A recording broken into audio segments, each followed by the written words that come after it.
Hey, folks, Zach Osterman here. Mike Niziolek there. Wilmington Herald Times, Indianapolis Star, Indiana 56, Nebraska 7. Mike, I think we've talked in the last couple wins about reframing expectations around this team, around this season. I feel like you can only really have one expectation at this point, which is that until they prove otherwise, and they might at some point, they might next week against Washington, who knows? But until Indiana proves otherwise, you've got to treat this like a Big Ten contender, which means you've got to treat this like a playoff contender because that is the kind of football Indiana's playing. Yeah, I think the headline I put on my story today was Indiana is one of the best teams in college football. It's that simple. I mean, a blowout like this against, I think there was two discussions. Is Indiana coming into this game? Is Indiana's offense for real? And how good is Nebraska's defense? We learned. Well, Kurt Cignetti had some thoughts. I think we know. Kurt Cignetti had some thoughts. I think we know. Maybe Nebraska's defense wasn't as good as everyone. Turning in live from Shalubi's. We're live. I thought we were live at Shalubi's. Zach's favorite joke.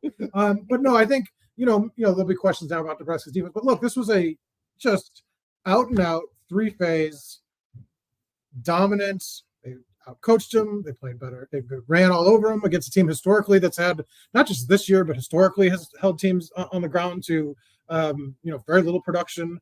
Is it the first team this season to rush for 200 against Nebraska? It's only the second team since, and suddenly his name has gone out of my head. I just had it, but Nebraska's defense coordinator has been there for 2 years now. This is only the second team to rush for 200 against Nebraska since he got there. That's the reputation. The other was Michigan, and Michigan last year, national champion Michigan last year. And then special teams, and then obviously offensively, I think we knew that there was a gap there. But then, I think the only shadow that hangs over this game is Curtis Rourke's injuries. We'll talk about that. But the backup quarterback comes in, and the defense goes crazy, forces 4 turnovers, and the offense scores, I think, every time they had the ball after a turnover. So, what's the – what can you – I asked you at one point, James Evans went out to punt in the fourth quarter, and I asked, does he remember how? No, my favorite part of the post-game press conference was Kurt Cignetti does a brief intro, and he's like, we did drop a pass. Yeah. And that was I guess that's the I thought something that was interesting. I thought Indiana surprised itself a little bit today. I think and Kurt Cignetti is always going to be like, no complacency, guard against it. It's my job. But for example, we talked to Tyson Lawton, he finished with 8 carries for 64 yards and a touchdown. And obviously he's, alongside Justice Ellison, he's been Indiana's kind of half of Indiana's main running back rotation this year. And he said, we thought the holes would be tight today. We thought, that defensive line, that defensive front, we had a ton of respect for him. We thought it was going to be difficult. And he basically just said, they might have been the widest holes I've been running through all year. And, however you kind of want to take this, the direction, they held Nebraska to 2.4 rushing yards. They weren't a good rushing team. No, but they dominated the line of scrimmage, and that led to just completely. He was completely rattled. He threw 3 picks, which is as many as he'd thrown all season coming into this game.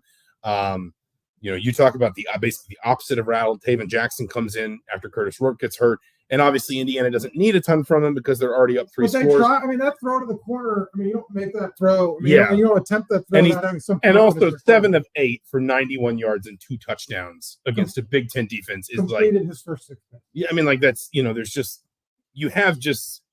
Urban Meyer, before this game, made a really big deal whenever anybody asked him to talk about it, about how well coached he thought Indiana was. And you watch a game like this, and you see the way, second teamers play.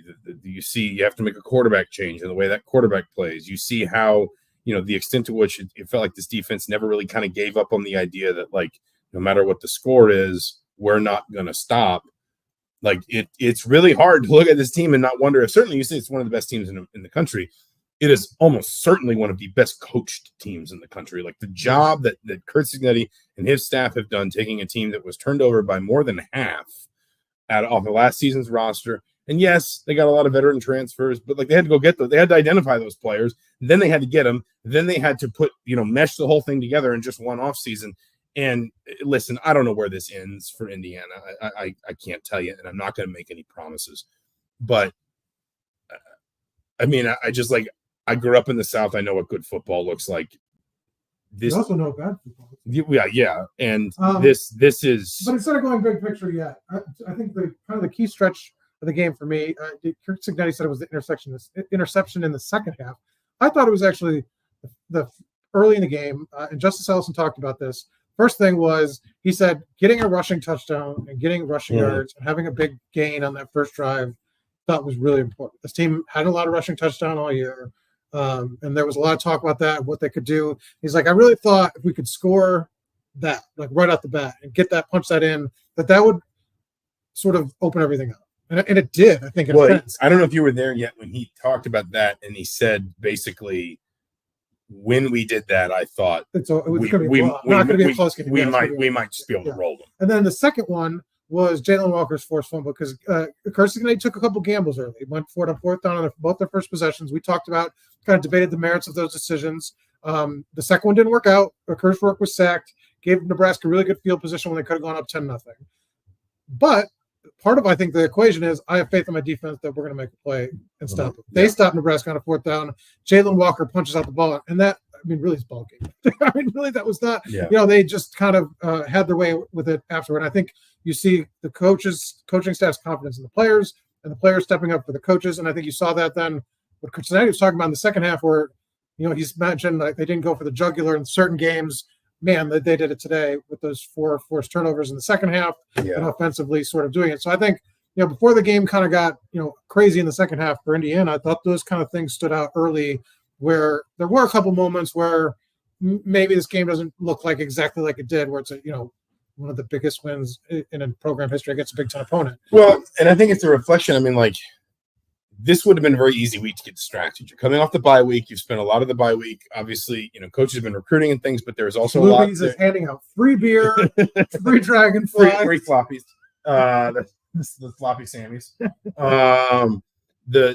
You've got like your quarterback on the Heisman podcast. Didn't know they had a Heisman podcast, but apparently he was on it. You've got Kurt Cignetti doing a media tour. National media is in town to write about Indiana. The last 2-3 weeks. You got Big Noon Kickoff here. There are a ton of rumors about ESPN Game Day. I think, by the way, before anybody asks, I assume we would probably find out about that sometime Saturday night. I think that is normally when they tend to announce. Brett Vanderbilt probably does. Maybe. If this was their first choice, then there's really no reason to wait. But we'll see.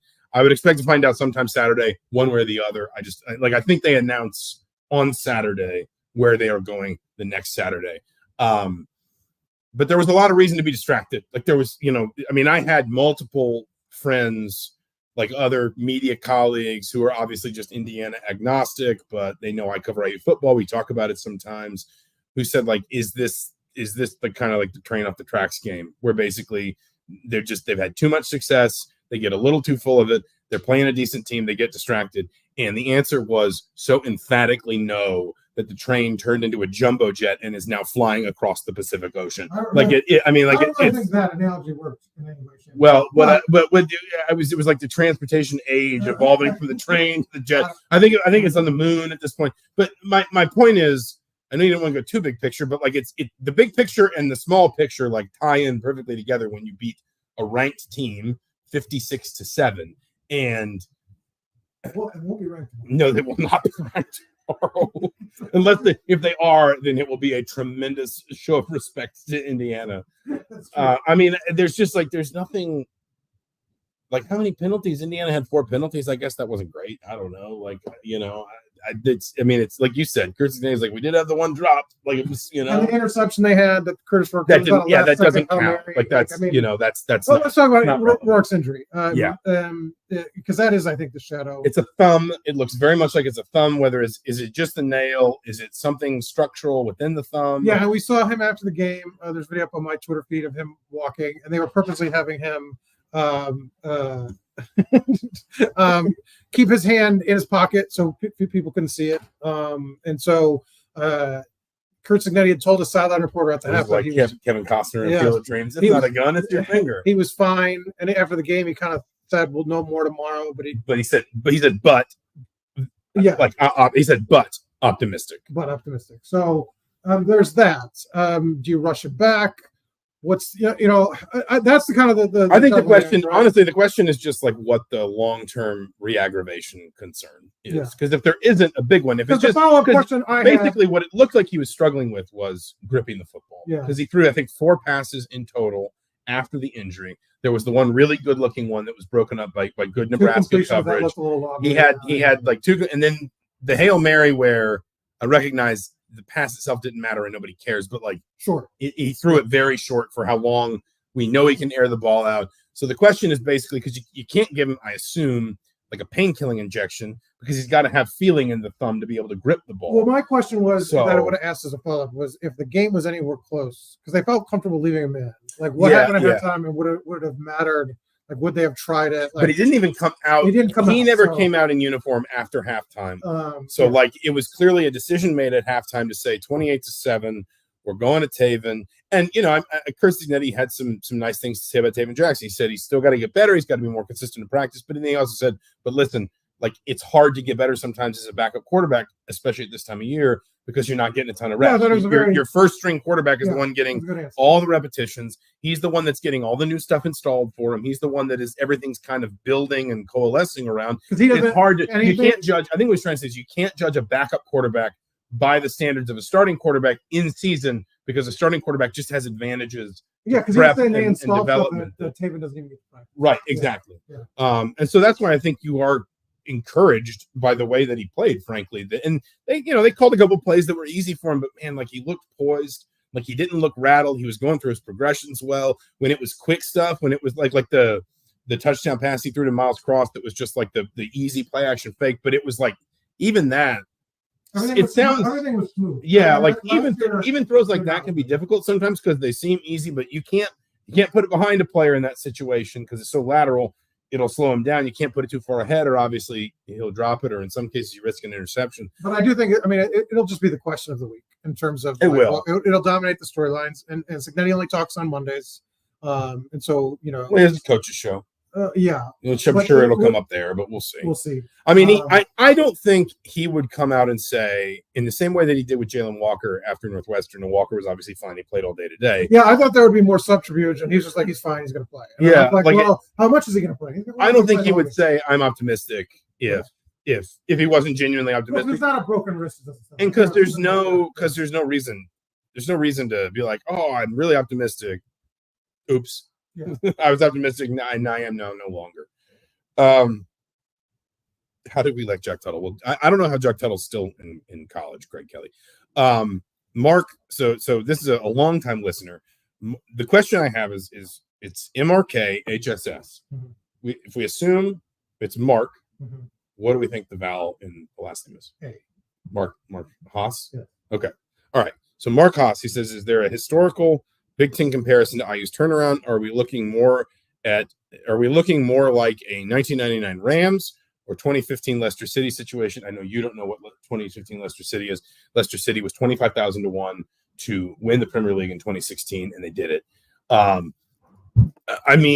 think I actually think those are in their own ways both very good comparisons.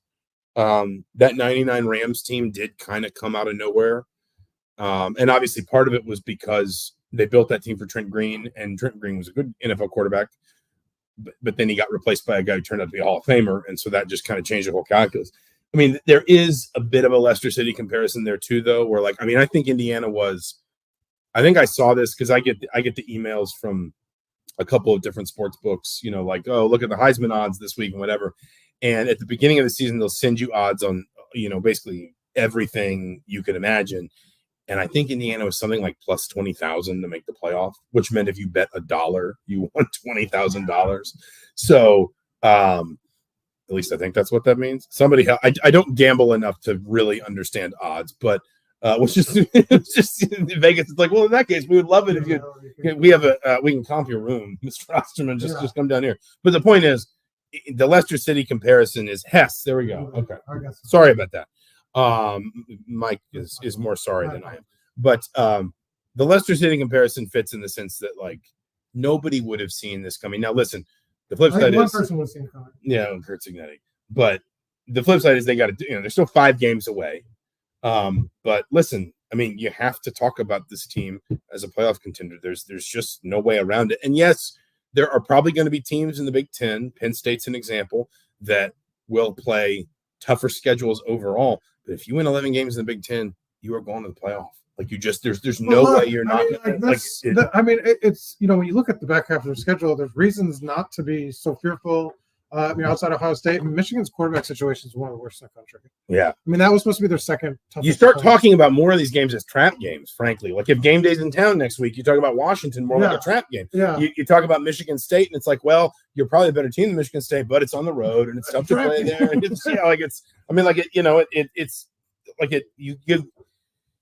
I know Kurt Signetti talks about complacency, but listen, we're not on his team. Like we don't have to abide by this rule that we're never allowed to talk about any of this like it's never happened or whatever.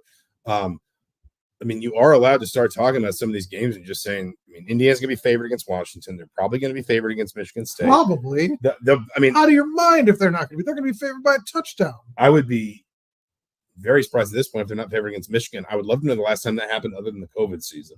They're going to be favored against Michigan. I would love to know what, if someone is out there that makes odds, I would love to know what IU at Ohio State would open at tomorrow. If that was out there, I would love to know. That'd be interesting. Would it be within a touchdown?